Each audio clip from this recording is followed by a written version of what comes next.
तर मित्रांनो, फायनली आमची movie Moksha the story of scene ही रिलीज झाली आहे.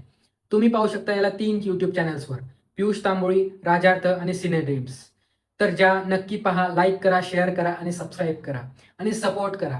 कारण ही मूवी नंदुरबारच्या लोकलमधून आहे. आम्ही सगळ्या मित्रांनी, मी, माझे सगळे मित्र, आदर्श, सगळ्या मित्रांनी मिळून, सगळ्या मित्रांच्या सपोर्टने आणि काही टीचर्सच्या सपोर्टने हे सगळं पॉसिबल झालं आहे. ॲक्च्युली ही मूवी शूट करतानाही म्हणजे शूट करण्यासाठीही आमच्याकडे मोबाईल सुद्धा नव्हता. तो मोबाईल आमचा नव्हता. मोबाईलने शूट केला तर व्हिडिओज हाय क्वालिटी असल्यामुळे ते व्हिडिओज करप्ट पण झाले होते. व्हिडिओज रन नाही होत होते. व्हिडिओज कन्व्हर्ट करावे लागले. खूप प्रॉब्लेम्स आले. खूप प्रॉब्लेम्स आले. एडिटिंगला आदर्शला खूप प्रॉब्लेम्स आले.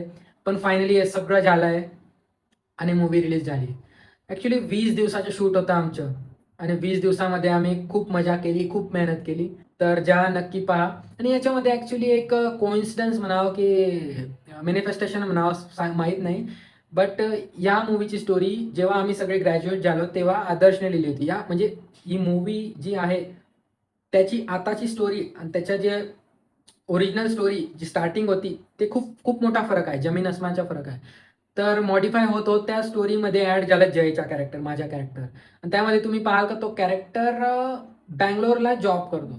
तर ॲक्च्युली हे आता ग्रॅज्युएट झाल्यानंतर मला थोडी आयडिया पण नव्हता का मी बँगलोरला येऊन जॉब करणार आहे. आणि आदर्शने ही स्टोरी लिहिली आहे. त्याने मॉडिफाय करत त्याला काय माहिती, मला माहीत नाही तर.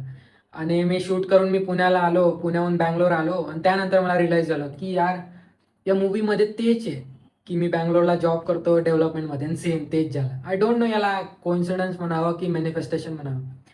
तर असं आहे. सो फायनली रिलीज झाली आहे. ज्या यूट्यूब चॅनलवर आणि नक्की पहा, सपोर्ट करा.